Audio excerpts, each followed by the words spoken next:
Good evening. My life today for March 11th. The reading is entitled Christ's Adherence to Principle.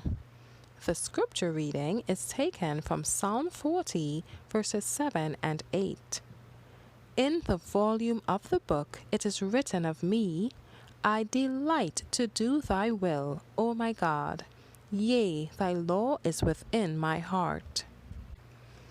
The life of Christ was distinguished from the generality of children. His strength of moral character and his firmness ever led him to be true to his sense of duty and to adhere to the principles of right from which no motive, however powerful, could move him. Money or pleasure, applause or censure could not purchase or flatter him to consent to a wrong action.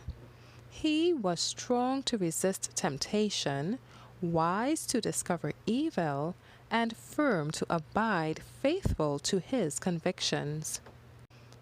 The wicked and unprincipled would flatter and portray the pleasures of sinful indulgences, but his strength of principle was strong to resist the suggestions of Satan. His penetration had been cultivated that he could discern the voice of the tempter. He would not swerve from duty to obtain the favor of any. He would not sell his principles for human praise or to avoid reproach and the envy and hatred of those who were enemies of righteousness and true goodness. He took pleasure in discharging his obligations to his parents and to society without yielding his principles or being contaminated with the impure influence surrounding him at Nazareth.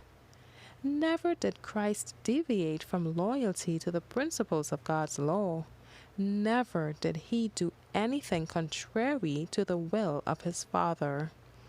Jesus does not, after giving us general directions, leave us to guess the way amid bypaths and dangerous passes.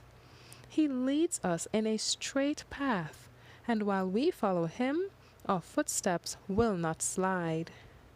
Each soul must live in hourly communion with Christ, for he says, "Without me ye can do nothing."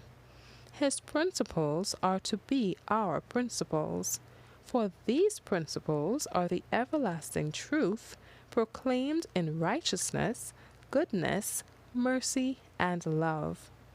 His principles are the only steadfast things our world knows.